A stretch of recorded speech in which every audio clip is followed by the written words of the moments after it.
looked, then we saw him step in on the mat. We looked, and we saw him, the cat in the hat. And he said to us, "Why do you sit there like that?" For some of you, 13 years ago, these words from Dr. Seuss were the first you heard from me as we sat on the floor in the Sheridan Media Center.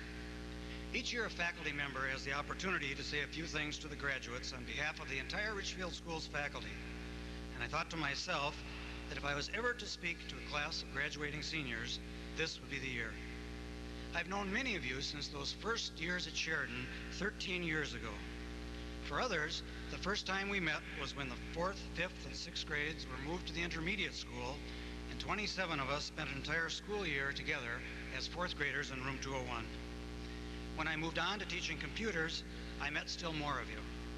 And when as 9th graders you came to the senior high, I learned to know even more of you. For all of these reasons, I have felt especially close to the class of 1991 and feel it's especially appropriate for me to say a few last words to you as a representative of the faculty. Tonight represents an important milestone in your life, and it's important to me too. Since I've been at the high school, there's always been a class of students that I've known for a long time. After tonight, I lose that special status. So I stand here before you, representing not only the senior high faculty, those seated before you, but all the educators in Richfield or in other schools that have enabled you to reach this important moment. I waited for you to get to the senior high, and in the last 4 years, I've watched those I'd known as kindergartners or 4th graders reach some remarkable achievements. Being the advisor for Rich TV, I've had the opportunity to attend many concerts, athletic events, and other school activities, and I've been able to watch you grow in your own special ways.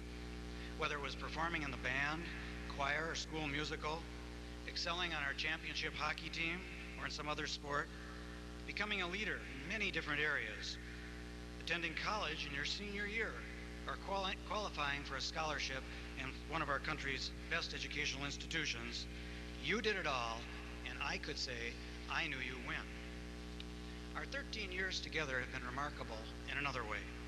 When you're 18 years old, it's not easy to put time into perspective, but without getting into my "when I was a boy" speech, let me share with you a few thoughts that came to my mind when I was deciding what to say tonight.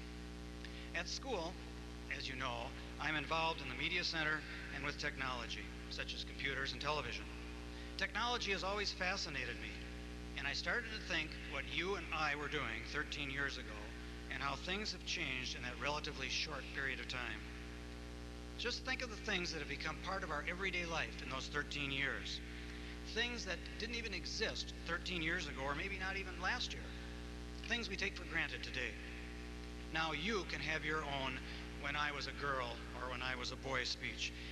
Because when you were a girl or when you were a boy, there were no CDs. There were no fax machines. There were no CAT scans, camcorders, cellular phones, Nintendos, computerized card catalogs, space shuttles, VCRs, or Teenage Mutant Ninja Turtles.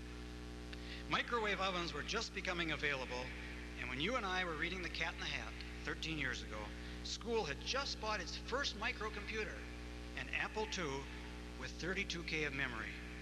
Now, just 13 years later, all of these things are household words, and all of you can use a computer as a word processor. Tonight, you're moving on. Many of you with plans of work or school, and many of you with only an idea of what the future might bring. 13 years from now, what will your world be like? What new inventions will there be to make life easier or more enjoyable?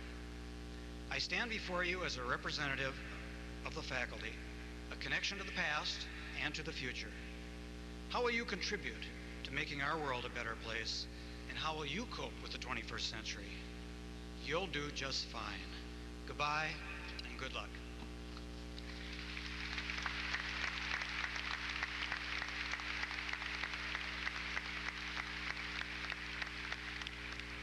Thank you, Mr. Canner. Our next tribute to the class of '91 is presented by the Richfield High School Choir, conducted by Mr. Kevin Erickson. The two selections, "Give Me Wings" and "Friends." Mr. Erickson.